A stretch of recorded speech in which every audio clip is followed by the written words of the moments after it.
muchas veces la sensación de no tener suficiente memoria, desde que somos pequeños y hemos de aprendernos la tabla de multiplicar, hasta que cuando vamos haciendo mayores nos damos cuenta que al ir a una habitación justamente no nos acordamos de aquello que habíamos ido a buscar, tenemos problemas con nuestra memoria.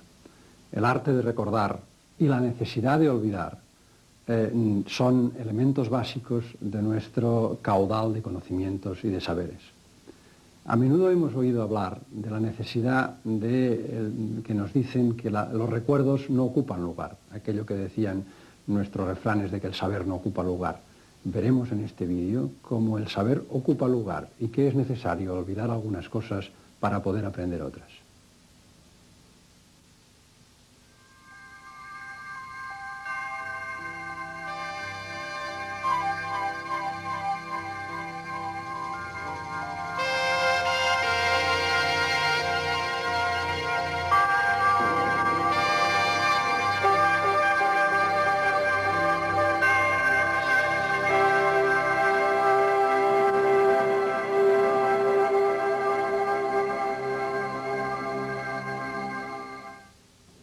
La razón por la que los psicólogos piensan que hay más de un tipo de memoria se debe al llamado efecto de posición serial. Ahora, si intentan memorizar, pueden darse cuenta de lo que es el efecto de posición serial.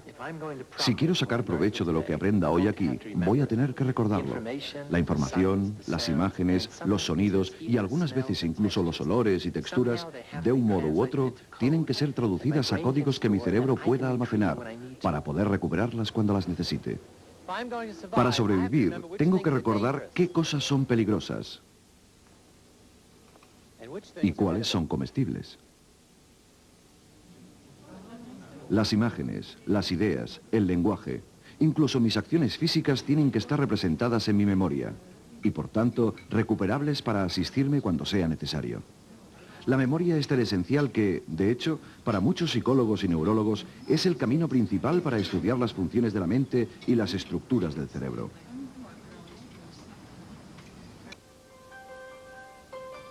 Los expertos calculan que el cerebro humano puede almacenar un promedio de 100 trillones de bits de información, aunque seamos capaces de olvidar incluso las cosas más simples.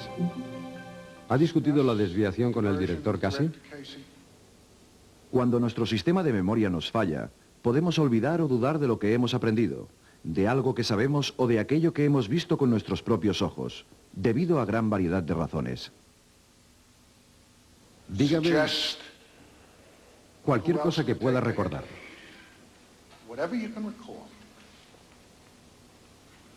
Bueno, ahora no recuerdo. Quiero decir que hemos discutido mucho sobre ello.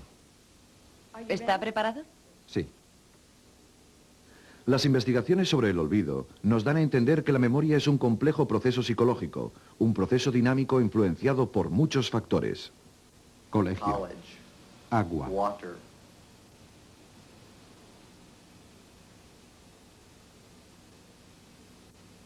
es todo lo que recuerdo. Madre, Imagina que estaba casada con tu padre, madre.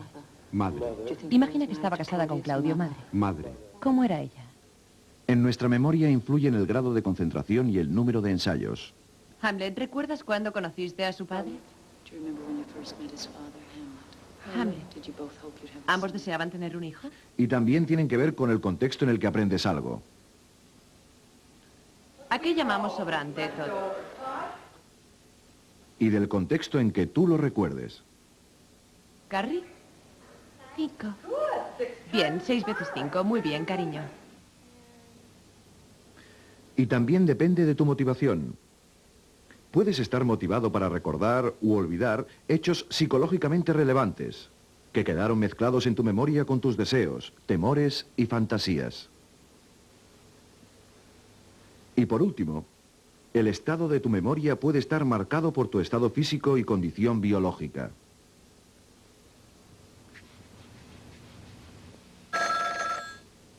Y también por interferencias de otros sucesos y experiencias. Entiendo, le atenderé más tarde. Estoy intentando terminar algo para esta mañana. Lo llamaré. De acuerdo, adiós. La investigación moderna de la memoria empezó hará unos 100 años con un psicólogo alemán llamado Hermann Ebbinghaus, que estudió la memorización de sílabas en series aparentemente sin sentido. Con su utilización, Ebbinghaus esperaba obtener una medición cuantitativamente pura de la memoria, no contaminada por el aprendizaje previo. Primero aprendía una lista de sílabas. Luego intentaba retener la lista en su memoria mientras se distraía memorizando otras listas. Entonces sometía a examen su memoria comprobando cuántas veces tenía que releer la lista hasta haberla reaprendido perfectamente. Como se demuestra en sus gráficos originales, cuantas menos veces tenía que volver a la lista, más información había retenido en su esfuerzo original. Resultó ser que la memoria de Ebbinghaus mostraba una pérdida inicial rápida, seguida de una lenta disminución gradual durante el mes siguiente. ¿Por qué la memoria de Ebbinghaus se desvanecía tan rápidamente, incluso con tanto entrenamiento y práctica? Para empezar, se había perjudicado a sí mismo al intentar librarse de la llamada influencia dificultadora del significado. Él no tenía ningún tipo de conexiones, de enlaces para poder conectar las nuevas entradas, las sílabas, con la información ya almacenada. Carecía de contexto alguno al que recurrir para ayudarle a organizar lo no familiar en términos familiares. Al eliminar los recuerdos con sentido, Ebbinghaus, sin saberlo, se alejó de una de las estrategias más poderosas de la mente humana. Descubrir el sentido, el orden y la organización y la información que ello conlleva. Muchos de los principios básicos de la memoria fueron descubiertos durante las siguientes décadas de investigación, gracias a experimentos en los que los sujetos intentaban recordar sílabas sin sentido presentadas a intervalos precisos y controlados. Otros investigadores analizaron la memoria en animales, mediante el aprendizaje de laberintos o realizando discriminaciones entre posibles opciones. Pero esta línea de investigación cambió radicalmente durante los 60 con la aparición de los ordenadores. Por primera vez, los psicólogos pudieron crear un modelo de trabajo de los mecanismos de la memoria. Esta nueva aproximación representaba la mente como un procesador de información, como un ordenador. La información puede ser cualquier conocimiento recibido, procesado y entendido por un individuo. La complejidad de la memoria pudo entonces ser desglosada en los procesos que la componen. Primero, el input debe codificarse, insertarse en códigos de memoria que puedan ser registrados por el cerebro. Después debe almacenarse y retenerse por algún periodo de tiempo que puede ir desde un momento hasta toda una vida. Y finalmente, tiene que ser recuperado al solicitarlo en caso de necesidad. Hay dos tipos de memoria. La memoria a largo plazo o remota es el almacén de todo lo que uno sabe sobre el mundo y acerca de uno mismo, y es esencialmente ilimitada. En teoría, cualquier cosa que se haya experimentado y que está almacenada en la memoria a largo plazo está disponible para ser reclamada posteriormente. Para entender el proceso de recuperación, intente imaginar la memoria a largo plazo como su biblioteca privada. Pero, según piensan algunos investigadores, la información, en lugar de estar almacenada en libros, se almacena y representa en forma de redes. En estas redes asociativas, cada pieza de información o concepto se halla vinculado a una familia de otros con los que comparten algunas propiedades comunes. Activando cualquiera de estos conceptos en la red, se activan otros asociados a ellos. Este proceso de activación se extiende rápida y automáticamente, no solo en las redes, sino también a través de otras vinculadas significativamente al individuo. Para ser consciente del resultado de este proceso de activación, para poder identificar y entender qué pasa a mi alrededor, se necesita algo más que la memoria a largo plazo. Esto es debido a que la memoria a largo plazo es como un almacén de información pasivo y no un despachador de información activo. Por lo tanto, necesitamos un segundo sistema de memoria. Necesitamos la memoria a corto plazo o reciente. La memoria a corto plazo actúa de manera transitoria y contiene todo el conocimiento corrientemente en uso. Toda nueva información, aquello a lo que prestamos atención ahora mismo, debe pasar primero a través de este estrecho canal. Y la información que recuperamos de nuestra memoria a largo plazo también tiene que pasar a través suyo para ser inspeccionada. Pero la memoria a corto plazo tiene dos grandes limitaciones. Para empezar, solo puede retener una pequeña cantidad de información, y además, dicha información solo puede retenerse por un corto periodo de tiempo. se desvanece tan pronto desviamos nuestra atención a otra parte. Lo nuevo siempre aparta lo antiguo.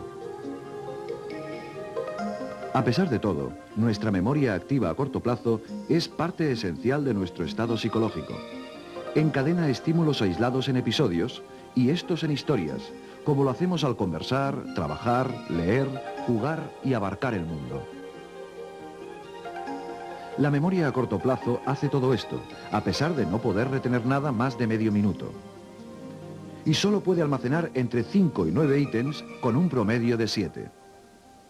¿Cómo podemos, pues, paliar las limitaciones de la memoria a corto plazo? En primer lugar, nuestros recuerdos pueden retenerse durante más tiempo si repetimos la nueva información con cuidado y sin distracciones. En segundo lugar, podremos retener más información si agrupamos los ítems según un modelo, algo con lo que estemos ya familiarizados. Este proceso se denomina fragmentar. Un fragmento puede ser una palabra, una frase con sentido o una secuencia de números, y 7 fragmentos pueden llevar mucha más información que 7 ítems. Por ejemplo, después de que yo enumere la siguiente secuencia en voz alta, me gustaría que me la repitieran número a número. Ahí va. 1, 7, 7, 6, 1, 8, 1, 2, 1, 8, 6, 1, 1, 9, 1, 4, 1, 9, 4, 1. Es difícil, ¿no? Bien, me pregunto si no lo haría mejor si leyera la secuencia de este modo. 1776, 1812, 1861, 1914, 1941. En vez de 20 números a recordar, tienen solo 5 fechas. En vez de 20 bits, 5 fragmentos de información conocida de la historia de América. Aprendemos nuevo material, relacionándolo y asociándolo al antiguo. Gordon Bower, psicólogo de Stanford, especialista en técnicas para mejorar la memoria, conocidas como entrenamiento mnemotécnico. Cada problema de memoria puede separarse en estadios diferentes. Uno tiene que ver con el archivo de material original, es decir, aprender mientras se está estudiando. Mientras que el otro estadio está relacionado con ser capaz de retenerlo mientras está siendo examinado o se te pide recordar. Hay diversas técnicas para mejorar la memoria. Una de ellas, que es muy efectiva, se denomina palabra clave. Se trata, en primer lugar, de aprender un grupo de indicaciones o claves que se asociarán a lo que se desea recordar. Veamos, recuerde esto. 1 es un búho. 1 es un búho. 2 es arroz. 2 es arroz. 3 es un pez. 3 es un pez. 4 es un gato. 4 es un gato. 5 es un brinco. 5 es un brinco. Bien, estas son las partidas o ítems de palabras sin relación que me gustaría que recordaras. Asocia cada ítem de la lista con los fragmentos sucesivos. Primero, el número 1 es un árbol. Árbol. Ahora asócialo con el búho. El búho está en el árbol. Correcto. 2 es sal. 2 es arroz. Falta sal en el arroz. Bien. 3 es río. Vale. 3 es un pez. El pez nada en el río. Correcto. 4 es pato. 4 es gato. El gato persigue a un pato. 5 es niño.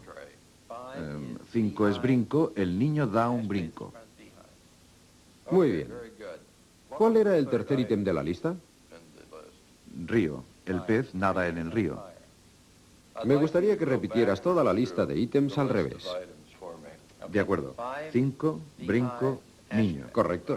4, gato, pato. Bien. 3, pez, río. Bien. 2, arroz, sal. Bien. 1, búho, árbol. Muy bien, los has acertado todos. Bien, ahora puedes ver cómo funciona un encajamiento entre el proceso de almacenaje, el proceso de aprendizaje y el plan de recuperación. En la mayoría de mnemotécnicos la principal característica es la rima. Sigmund Freud fue el primero en reconocer que lo que recordamos y lo que optamos por olvidar puede ayudar a mantener nuestro sentido de integridad y autoestima.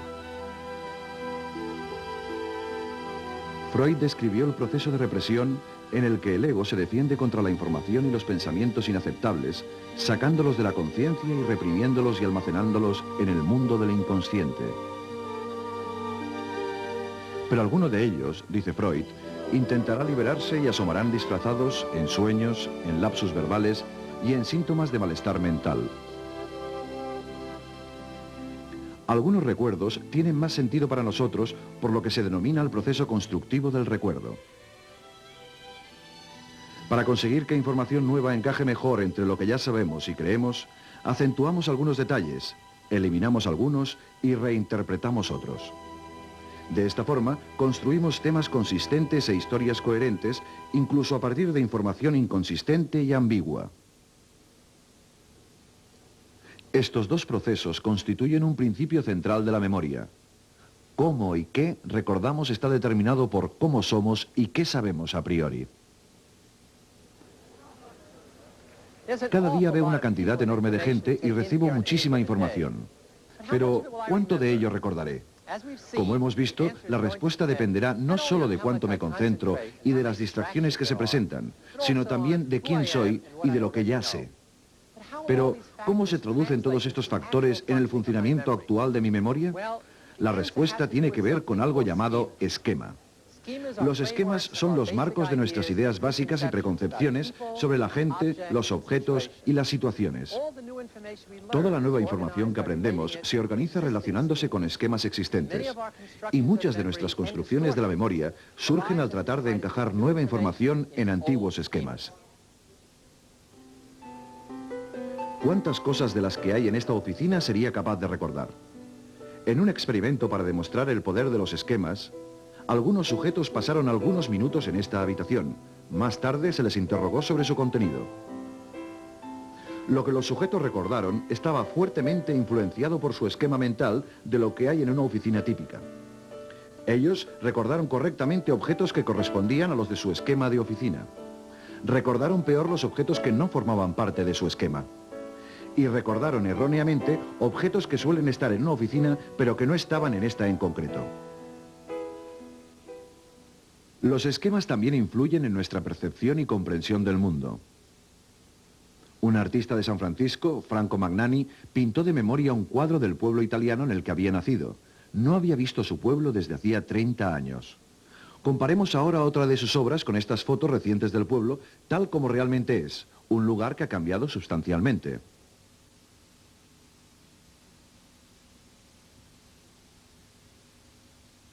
Aunque ha recordado con exactitud muchos detalles, algunos están distorsionados por una perspectiva infantil, el esquema infantil de Magnani. En este trabajo tenemos un doble proceso de memorización, una singular precisión y distorsiones significativas.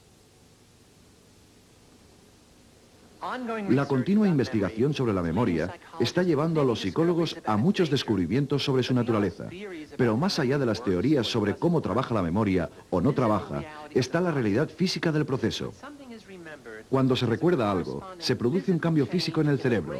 Los recuerdos crean alteraciones permanentes en la estructura y funcionamiento del sistema nervioso central. Cada unidad de información que adquirimos en la vida se codifica en las neuronas del cerebro. Estas huellas de la memoria o grabaciones generan el substrato biológico de la memoria humana. Un grupo de grabaciones forma los cimientos de todo lo que sabemos hacer. El proceso del conocimiento que está detrás de cada acción cualificada.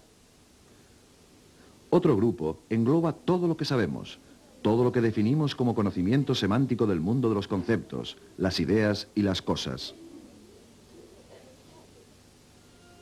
Otro grupo de grabaciones trabaja al servicio de nuestra memoria episódica.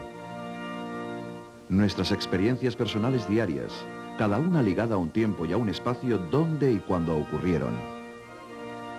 Trabajando juntos, estas grabaciones establecen nuestra perspectiva personal e individual de la vida. Pero, ¿dónde están localizadas estas grabaciones? ¿Cuál es la anatomía de la memoria? La búsqueda de dichas grabaciones comenzó hace 40 años con los trabajos del psicólogo Carl Slasley. Utilizando ratones como cobayas, Lasley los entrenó para aprender laberintos. Después, eliminaba parte de su corteza cerebral y repetía los tests de memoria. Descubrió que la memoria sufría más cuanto más tejido cerebral eliminaba, pero parecía no importar de qué parte de la corteza retiraba el tejido. Lashley concluyó que la memoria no estaba localizada en ninguna área específica del cerebro. Él podía haber acertado en cuanto a memorias complejas, pero estaba equivocado acerca de las memorias simples.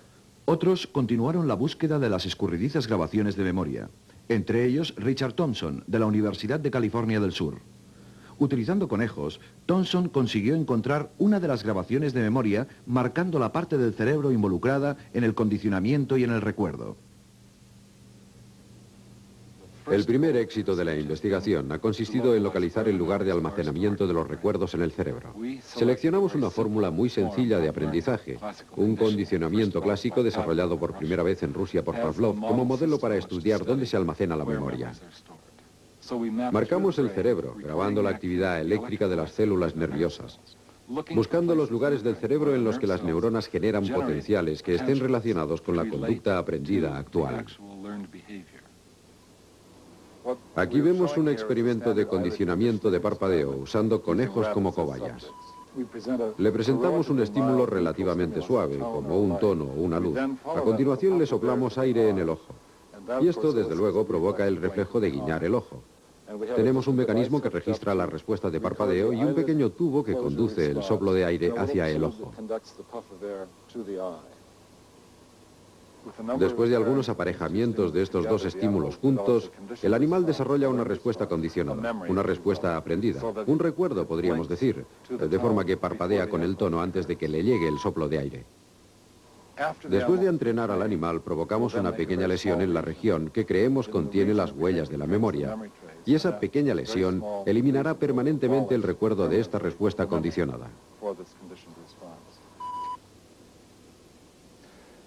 Las huellas de la memoria para estas respuestas aprendidas que estudiamos parecen estar almacenadas en regiones muy localizadas, justo en esta pequeña estructura del cerebelo llamada interpositos nucleus. Ahora la lesión que elimina la respuesta de parpadeo es la lesión situada aquí, de un tamaño no superior a 1 milímetro cúbico de tejido. De hecho, podemos eliminar cualquier movimiento aprendido, produciendo una mínima lesión en el lugar apropiado del interpositos nucleus. Lo que voy a mostrar en la pantalla del ordenador es la respuesta del animal al principio del entreno, antes de que haya aprendido la respuesta condicionada. Esta es una grabación de la respuesta de parpadeo. Emitimos un tono y no hay ninguna respuesta. Soplamos aire en el ojo, un reflejo de parpadeo, se cierra el ojo. Estrictamente un reflejo anterior al aprendizaje. Esta es una respuesta condicionada bien aprendida por un animal que ha sido bien entrenado antes de ser intervenido quirúrgicamente. Se emite el tono en este punto y podemos comprobar que se ha desarrollado correctamente la respuesta de parpadear que se produce en el punto donde se generaría el soplo de aire. Tenemos una respuesta refleja al soplo de aire. Esta es la respuesta condicionada. Después de la intervención podemos ver que el recuerdo de la respuesta aprendida ha desaparecido completamente. Solo queda la respuesta refleja, la misma respuesta que obteníamos del animal al principio del entrenamiento, antes de que hubiera aprendido la respuesta condicionada. Destruyendo permanentemente este tejido, eliminamos el recuerdo de la respuesta aprendida. El animal no puede aprender esa respuesta nunca más. Ahora podemos buscar los procesos químico-físicos que están relacionados con el almacenamiento de este tipo de memoria. Creemos que si comprendemos cómo se almacenan los recuerdos en el cerebro, seremos capaces de desarrollar nuevas técnicas y herramientas para combatir los trastornos de la memoria. Por tanto, podemos considerarlo un hallazgo muy útil y ahora yo creo que viable. La memoria es esencial para la identidad de las personas. Nos conecta con nuestro pasado y proporciona coherencia a la personalidad y un propósito en la vida. La gente que pierde sus recuerdos nos proporciona una información muy importante sobre el tema. Quizás el tipo de grave pérdida de memoria más conocido sea la amnesia funcional, provocada por factores psicológicos. Se da normalmente en personas con estados agudos de ansiedad o histeria, que inconscientemente huyen de una situación de su vida extremadamente desagradable, eliminando todos los recuerdos sobre ella. Este bloqueo de la memoria puede eliminarse a menudo mediante la psicoterapia y la hipnosis. Pero las pérdidas de memoria más permanentes son debidas a la destrucción de tejido cerebral, que puede observarse mediante técnicas de imagen cerebral. La amnesia orgánica, así denominada, puede ser causada por una lesión en el cerebro, enfermedad, alcoholismo, intoxicación química y senilidad. Todas ellas interrumpen los circuitos de memorización del cerebro. En la enfermedad de Alzheimer, que afecta a millones de norteamericanos, a partir de los 50, atrofia el tejido cerebral. Cuanta más corteza se pierde, también se pierde más memoria, después la personalidad y a veces la propia vida. ¿No lo recuerda? Todo está muy confuso. La vida sin recuerdos es una vida sin pasado y sin futuro.